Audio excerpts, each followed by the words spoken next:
Una bella giornata, con lei la mia allergia, con lei la voglia di farsi qualche bella scampagnata. Questa Volkswagen Tiguan, un bel SUV compatto, si presta a questo genere di scampagnate. Perché? Perché abbiamo la trazione integrale. Noi l'abbiamo già sporcata, vedrete poi come. Che cosa mi piace della nuova linea di questa Tiguan? Mi piace il fatto che sia diventata adulta. Davanti ci sono i gruppi ottici full LED adattivi. L'unica cosa che non mi intriga, nonostante l'angolo di attacco sia adeguato anche per fare un certo standard di fuoristrada, è questa telecamera che sembra un pochino sporgente. In taglio laterale che cosa notate? I cerchi belli zozzi da 18 pollici e vedete, adesso la macchina è chiusa, anche il LED dell'angolo cieco che si vede benissimo quando siete in posizione di guida. Sistemi di protezione tarati alla perfezione. Vedete che la macchina è spenta, io non tiro fuori la chiave perché l'ingresso è keyless. Provo ad aprirla, ce la faccio abbastanza spesso tra l'altro, e vi faccio vedere come sto a bordo. Così in realtà io sono molto distante dal volante, posso tranquillamente scorrere sulla slitta manualmente, posso orientare il volante in altezza e in profondità, ho tantissimo spazio per la testa, ho meno spazio per la gamba a causa di questo tunnel particolarmente ampio, però nulla che vada a inficiare la mia esperienza di guida. Come ci si sta dietro? Beh, se guido io, un po' di spazio comunque rimane anche per un occupante magari vagamente abbondante. Certo, con il sedile impostato sull'altezza di Andrea la differenza è tanta. Oltretutto io ho un comodo poggiabraccio con portabicchieri e soprattutto ho anche un bel tavolino sul quale potrei scrivere una bella recensione per automoto.it se Andrea riesce a guidare in maniera abbastanza uniforme. Comodi anche gli agganci Isofix, li vedete qui dietro, e noi adesso andiamo a vedere la parte posteriore di questa Volkswagen Tiguan, che ha la dicitura 4Motion, il motore 2000 TDI, poi andremo nelle specifiche durante il test drive. Ecco, la cosa che non mi comincia pieno sono i 615 litri del bagagliaio. Qui in realtà noi abbiamo la gomma di scorta, per cui un po' di litri vengono meno. Abbiamo anche il subwoofer di Dynaudio. Però abbiamo tante cose da raccontare. Anzitutto che la capacità diventa di oltre 1600 litri se battiamo i sedili tramite questo comando. In più, tra l'altro, noi abbiamo che cosa? Sì, qui la luce di cortesia. Sì, qui la presa 220. Sì, qui una mini torcia che posso togliere e quando vado di sera con la mia fidanzata per i boschi saprò come illuminare. Andiamo a rimetterla a posto. E perché Andrea sta riprendendo quella parte? Perché semplicemente tirando questo collegamento, questo tasto, io posso estrarre il mio gancio a traino e andarlo a fissare. Se lo voglio sganciare e farlo scomparire,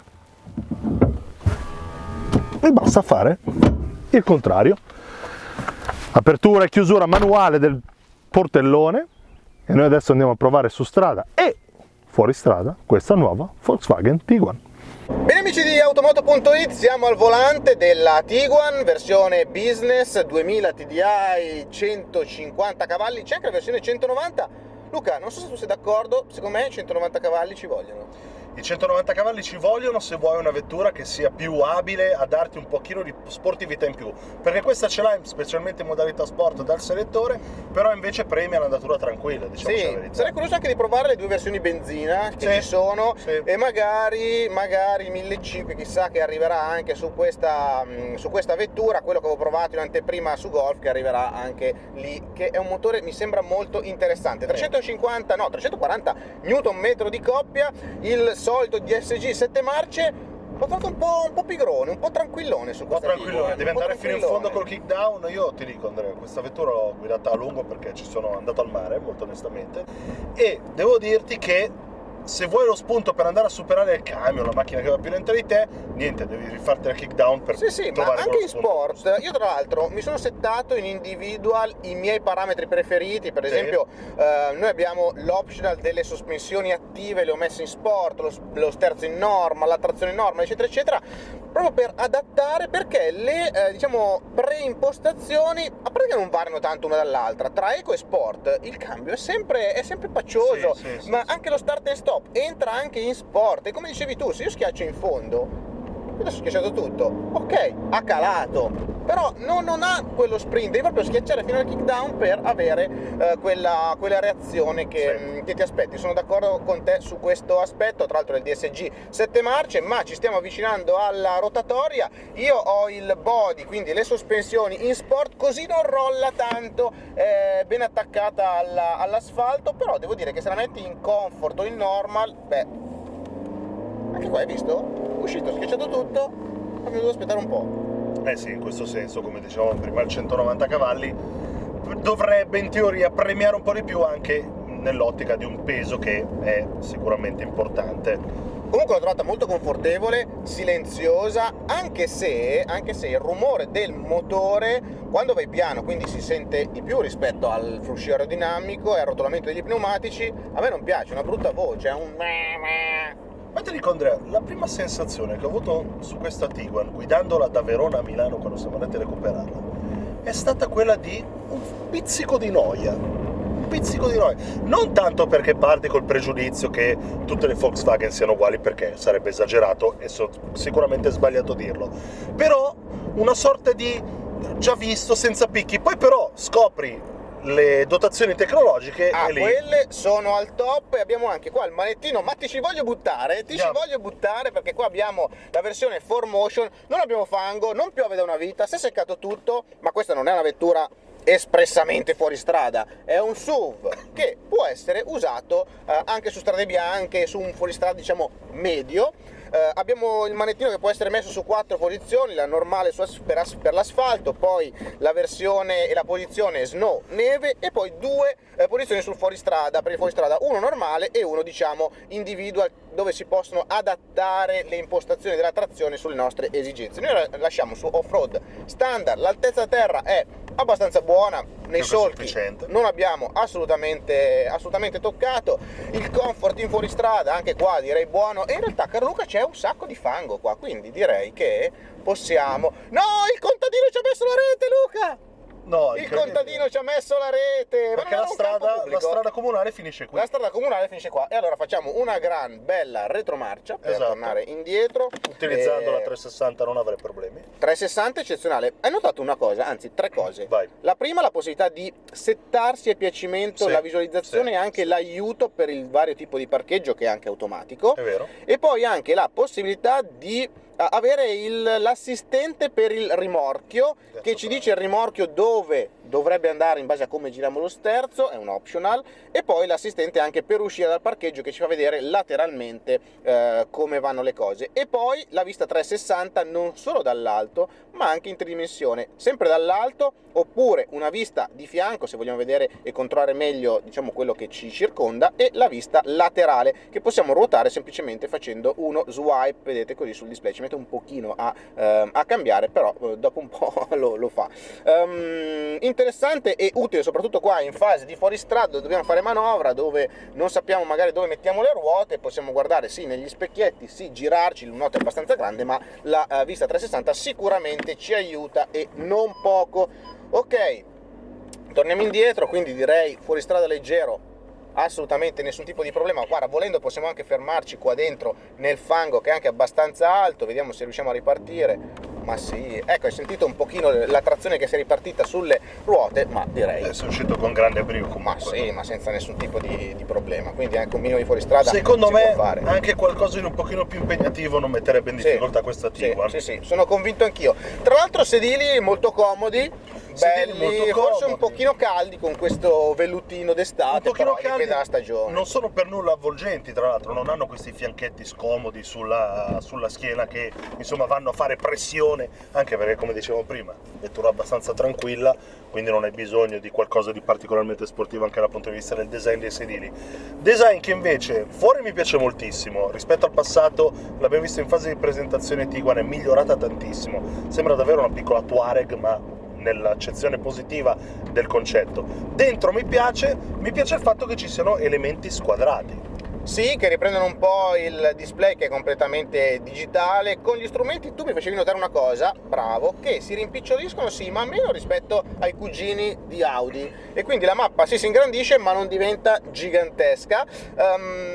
Probabilmente questo per dare un piccolo vantaggio in termini di esclusività al Virtual Cockpit di Audi, perché alla fine lì è solamente il software che fa la differenza, che ci sono tante differenze. Invece quanto è brutto questo head-up display con la pateletta. Mamma mia, la pateletta, è un optional, tenetelo giù e non compratelo. Poi ricordami che ti parlo della climatizzazione. Intanto mettiamo in sport, direi, e facciamo la prova di accelerazione. Anche in sport, dicevo prima, lo start e stop entra giù tutto l'acceleratore e ci mette un po' a partire. Quando parte, comunque raggiungiamo i 100 all'ora in 9,3 secondi, la velocità massima è di 200 km/h. ok, velocità standard, punti di frenata standard, giù tutto il freno. Siamo fermati in pochissimo, certo, beccheggiato perché chiaramente il design della macchina porta a questo genere di situazione, però frenata sicura, tutto molto controllato, tutto molto controllato, come hai detto prima, molto noioso, che dal punto di vista sicurezza è un grande pregio, dosso nessun problema. Climatizzazione, noi abbiamo il winter pack che ci scalda i sedili, ci divide in 3 le zone da climatizzare, anche lì noioso, ma nell'accezione buona, nel senso che funziona bene, non devi mai toccare niente e va bene. Ormai il family feeling degli elementi circolari del climatizzatore forse è una cosa che andrei a migliorare, però io lo trovo modificare. Comodo, perché prendi la rotella, la giri e tra l'altro si possono settare i profili di ventilazione in automatico. Questo è una cosa che io apprezzo sempre tanto. No, quello è vero, però semplicemente anche soltanto la scrittina auto è la stessa scrittina auto in termini di font che trovavo nella mia Golf del 2005-2006. Luca, i tedeschi sono conservatori, cosa che funziona non si cambia. Infatti, squadra che vince non si esatto. Però ti faccio vedere una cosa: se andiamo su Car abbiamo delle belle possibilità di visualizzazioni qua sul display. Possiamo vedere gli strumenti off-road, dove possiamo avere la bussola, l'altimetro, l'angolo di sterzo, però purtroppo non possiamo avere l'angolo di inclinazione laterale oppure perpendicolare alla vettura, ma possiamo cambiare gli strumenti semplicemente facendo uno swipe. Possiamo avere anche gli strumenti sportivi, dove ci dà la potenza, l'accelerazione G laterale e la pressione del turbo, oppure anche il Think Blue che ci dice quanto stiamo guidando eco. Un infotainment con un display molto grande, non è ancora l'ultima versione che abbiamo visto su Golf, tutta touch, forse meglio così, qualche tasto io lo apprezzo ancora, piace, e soprattutto guarda adesso che abbiamo il sole che gli punta dritto contro, si vede la polvere perché questa plastica lucida un po' attira, tipo Swiffer, però è molto visibile. Visibile come visibile Virtual Cockpit. Sì, sempre in ogni situazione. Io adoro gli specchietti senza cornice, quindi mi piace. Adoro anche lo start and stop che adoro anche lo start and stop che entra sempre. Consumi, poi una piccola mia disamina sui materiali. Consumi 10 in città, 13,5 a 130, 17 intorno ai 110. Io devo dirti, ho fatto il pieno un paio di volte proprio perché ho fatto lunghi viaggi, sono riuscito a fare circa 700 km più o meno. Non consuma pochissimo, mi stai non consuma forse le 4 ruote motrici, no. non è 190 in teoria dovrebbe consumare davanti, ecco, questo davanti ci ha fatto perdere il semaforo, porca miseria, noi giallo riusciamo a passare comunque, se no non passiamo più. Ma pensa a te. Però non si può sudare in città, quindi non fatelo. No.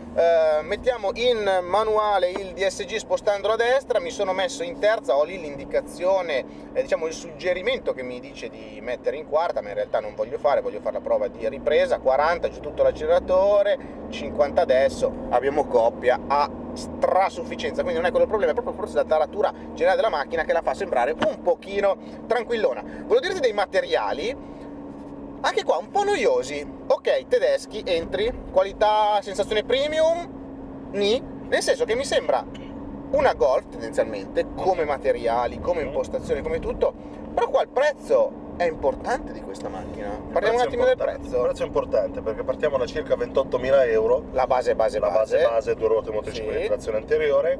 La nostra versione che insomma, business, ha di tutto, ha il Discovery di tutto. Pro, però sono tutte cose, secondo me, difficilmente rinuncerei a qualcosa se non alle DAP display. Sì, anche perché per esempio quelli di protezione della guida, quelli di sicurezza sono molto validi e sono settati benissimo. Esatto. Anche il cruise control adattivo che arriva a 0, non ha il traffic jam, cioè non segue col volante la vettura davanti nel traffico, però comunque riparte, frena da sola, è vero, l'assente dell'angolo cieco funziona bene, l'assente di corsia ci gira il volante, e quindi tutto settato molto molto bene. Tutto però porta la vettura a costare 48.500 euro. che sono tanti 48.500 euro. Sono tanti, però è la prima vettura da famiglia. Io ci ho fatto, appunto, te l'ho già detto un paio di volte, viaggio con la famiglia, per cui ho messo il seggiolino dietro, tra l'altro molto comodo l'aggancio.